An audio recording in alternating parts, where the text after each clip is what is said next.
Welcome back. Now we're going to take our previous problem where we found the equivalent capacitance of this a little complex circuit, and now we're going to find out what's the total charge on the circuit. Well, remember, we go to our old faithful equation that Q is equal to C times V, where Q is charge, C is capacitance, and V is the voltage on the circuit.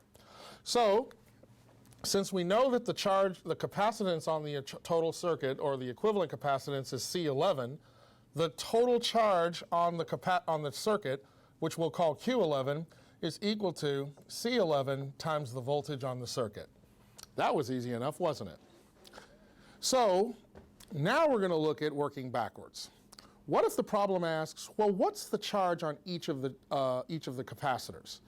Sometimes they may ask you to do this, but more than likely they're going to say, well, what's the charge on one of the capacitors? And you're going to have to work back through a few of them, but maybe not all of them. But we're going to do all of them so that you're prepared for anything that they could throw at you. So remember, we work backwards. Since you know that the total charge on the circuit is Q11, how did you get C11? You got C11 by adding C1 and C10 in series. Well, elements in series have charge in common. So therefore, C1 has a Q11, and so does C10. They both have the same charge that you had calculated back when you got the equivalent capacitance. Gets kind of easy now, doesn't it? So how did you get C10? We got C10 by adding C3 and C9 in parallel. Well, elements in parallel have voltage in common, which means we need to know the voltage on 10. Well, the voltage on 10 would be equal to the charge on 10, which we already know is Q11, and we divide it by the capacitance 10. So now you know the voltage on C10. We'll call it V10. So how did we get, so now that we know that we have that, the voltage on C3 and C9 would be V10 because elements in parallel have voltage in common. So this has a V10 and this has a V10. How did you get C9? You got capacitance 9 by adding C4 and C8 in series. Well, elements in series have capacitance in common. I mean, charge in common. Sorry about that. Well, if they have charge in common, then that means we need to know the charge on 9. So we can come over here and we can say the charge on 9 is equal, that should be a Q.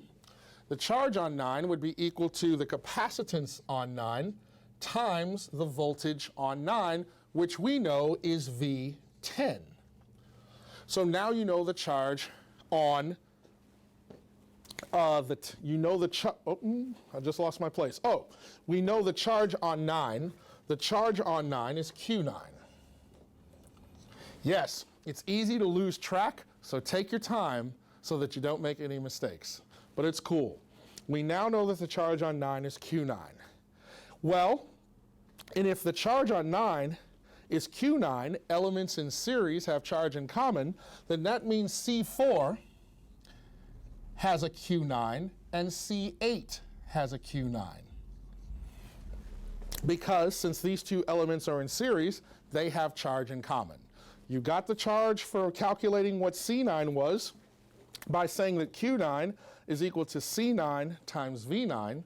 So you now know that both of these elements have charge Q9 on them. Well, hey, how did we get C8? We got capacitance 8 by adding C3 and C7 in parallel. Elements in parallel have voltage in common, which means we need to know the voltage on 8. Well, no problem. We go to our trusty formula here, and I'm just going to write it up here. The voltage on 8 would be equal to the charge on 8, which is Q9, divided by the capacitance C8. Now you know the voltage on 8. But since elements in parallel have voltage in common, then that means C3 has a V8 and C7 has a V8. And no, that's not the drink. So anyway, How did you get C4?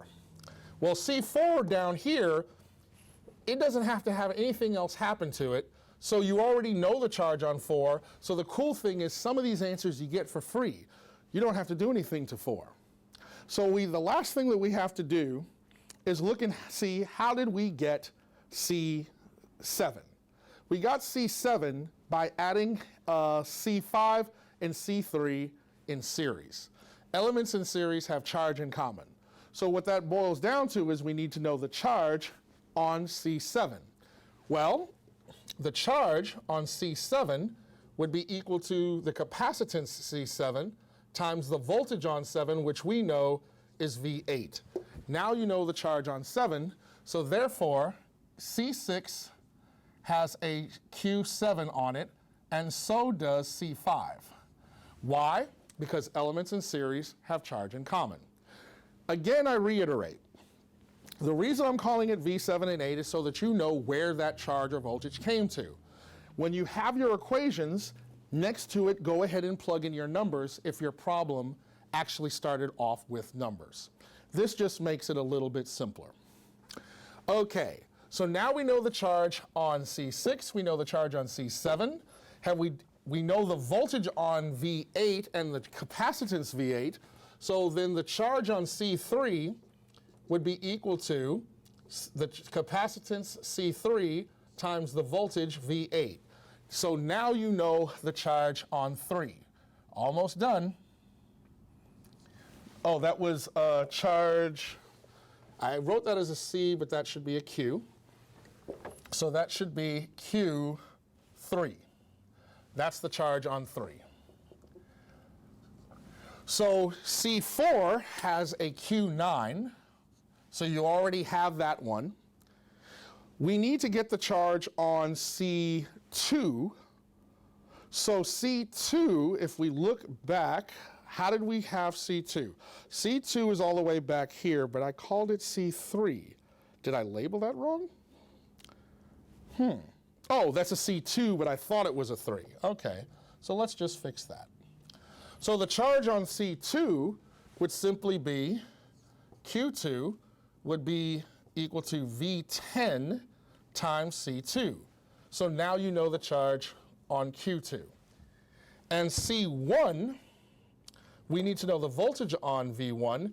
We know that well, we already have the charge on C1, so you don't even need to calculate it. So that's Q11. So it looks like we have the charge on all of our capacitors, which is what the problem asked for. So if this was a little complicated, feel free, rewind the video, and just pause it to take a stop where it's getting a little too much, and make your calculations to make sure that they're right. So again, this is how you find the equivalent capacitance, the total charge, and working backwards to find the charge on each individual capacitor through the process of reducing the circuit. Appreciate you tuning in, and we will be back with another tutorial problem. Hi, Kent again. I just wanted to remind you to like and subscribe. It'll really help the show out. I made these tutorials to help people who are struggling in physics and solving problems by looking at the fundamentals that would make things a lot easier for you. So you can do something for me by hitting that like and subscribe button, and please leave a comment. Maybe you have a problem that I haven't addressed that you'd like me to address for you. Like and subscribe, and I'll try to get right on that. Thanks again.